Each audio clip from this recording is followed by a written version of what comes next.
प्रभात exams की team ने राजस्थान अध्यापक पात्रता परीक्षा रीट की तैयारी के लिए रीट ऑब्जेक्टिव क्वेश्चन सीरीज की शुरुआत की है। इस सीरीज में हम रोजाना रीट की परीक्षा के लिए महत्वपूर्ण 20 प्रश्नों का अध्ययन करते हैं। रीट की परीक्षा से संबंधित अन्य महत्वपूर्ण प्रश्नों का अध्ययन करने के लिए आप प्रभात प्रकाशन की पुस्तकों को Amazon या Flipkart से भी खरीद सकते हैं, जिसका लिंक डिस्क्रिप्शन में दिया गया है। और अब हम स्टार्ट करते हैं। Question number 1। प्रतिभाशाली बालक वो है जो अपने उत्पादन की मात्रा, दर तथा गुणवत्ता में विशिष्ट होता है। ये कथन दिया गया है ऑप्शन ए टर्मन एवं ओडन द्वारा, बी कैरल एवं मार्टिन्स द्वारा, सी R.W. टेलर द्वारा, डी उपरोक्त में से कोई नहीं। और इसका सही जवाब होगा ऑप्शन सी।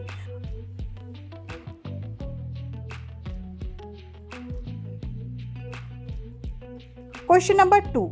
यदि आपकी कक्षा में कोई बच्चा अधिगम अक्षम हो तो आप क्या करेंगे? ऑप्शन ए उसकी ओर कोई ध्यान नहीं देंगे, बी उसकी अक्षमता किस प्रकार की है ये जानकर उसको सिखाने का प्रयास करेंगे, सी उसकी अतिरिक्त कक्षा लेंगे, डी उसकी बैठक व्यवस्था कक्षा के बुद्धिमान बच्चों के साथ करेंगे। और इसका सही जवाब होगा ऑप्शन बी।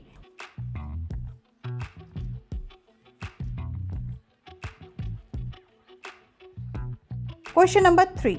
राष्ट्रीय पाठ्यचर्या की रूपरेखा 2005 की संस्तुतियों के संबंध में कौन सा कथन सत्य नहीं है?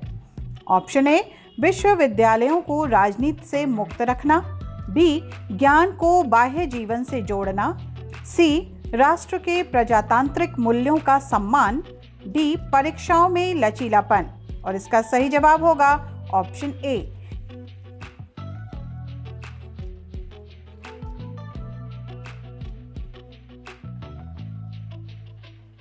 Question number 4। प्रयोजना विधि के प्रतिपादक हैं ए दुर्खीम, बी प्लेटो, सी किलपैट्रिक, डी सुकरात।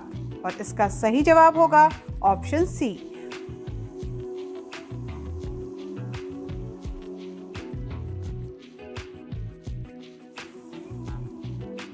Question number 5।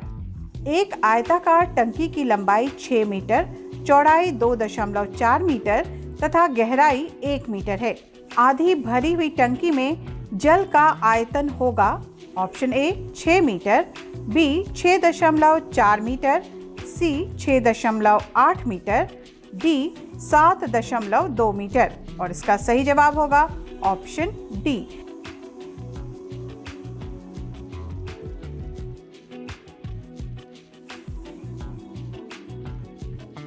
Question number 6। 0.015 में 1 का स्थायी मान है ऑप्शन ए 1, बी 1/10, 1/100, डी 1/1000। और इसका सही जवाब होगा ऑप्शन सी।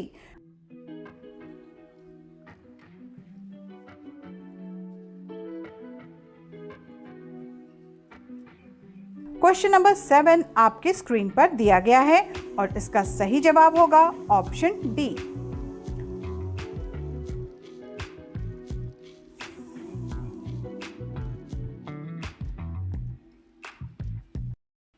आइए देखते हैं सवाल नंबर 8 में क्या है। सस्वर वाचन का अभ्यास कराने के लिए सबसे उपयुक्त साधन क्या है? ऑप्शन ए आदर्श वाचन, बी अनुकरण वाचन, सी सामूहिक वाचन, डी पाठ्य पुस्तक वाचन। सही जवाब होगा इसका ऑप्शन सी।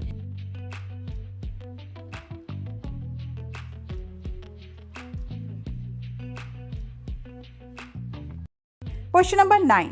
निम्नलिखित भारतीय राज्यों में से किस राज्य की कोई समुद्री सीमा नहीं है? Option A Gujarat, B Goa, C Rajasthan, D Maharashtra. और इसका सही जवाब होगा ऑप्शन सी।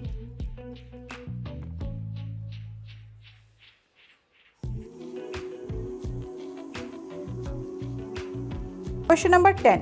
किसी नदी के प्रदूषण स्तर की माप की जाती है? Option A ATP, B STP, C BOD, D WPL। और इसका सही जवाब होगा ऑप्शन सी।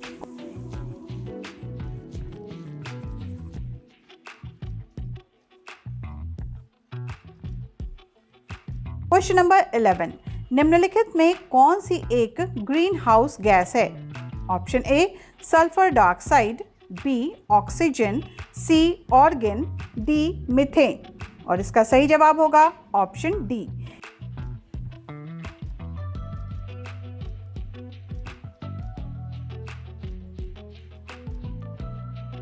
क्वेश्चन नंबर 12, निम्नलिखित में से किस राज्य में गोल्फ और मन्नार मैरीन राष्ट्रीय पार्क स्थित हैं? Option A Gujarat, B Tamil Nadu, C Andaman द्वीप, डी पश्चिम बंगाल। और इसका सही जवाब होगा ऑप्शन बी।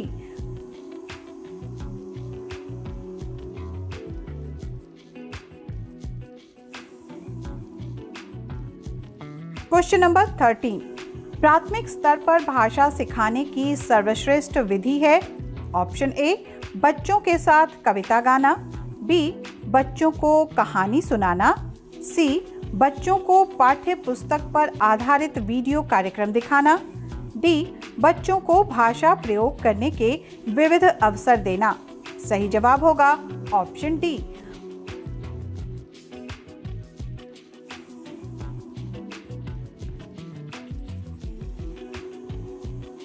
क्वेश्चन नंबर 14, बच्चे प्रारंभ से ही ऑप्शन ए एक भाषिक होते हैं, बी द्विभाषिक होते हैं, सी बहुभाषिक होते हैं, डी भाषा में कमजोर होते हैं। सही जवाब होगा option C.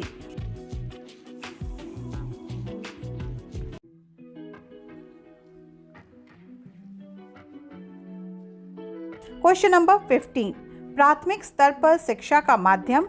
Option A Hindi होना चाहिए, बी अंग्रेजी होना चाहिए, सी उर्दू होना चाहिए, डी बच्चे की मातृभाषा ही होना चाहिए। और इसका सही जवाब है ऑप्शन डी।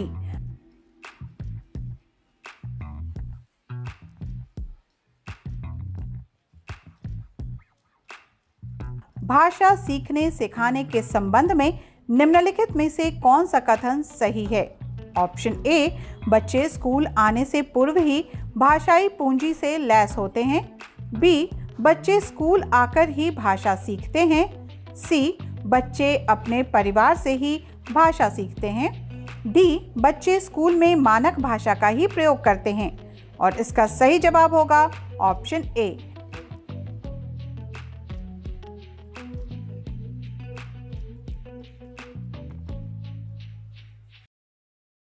Question number 17.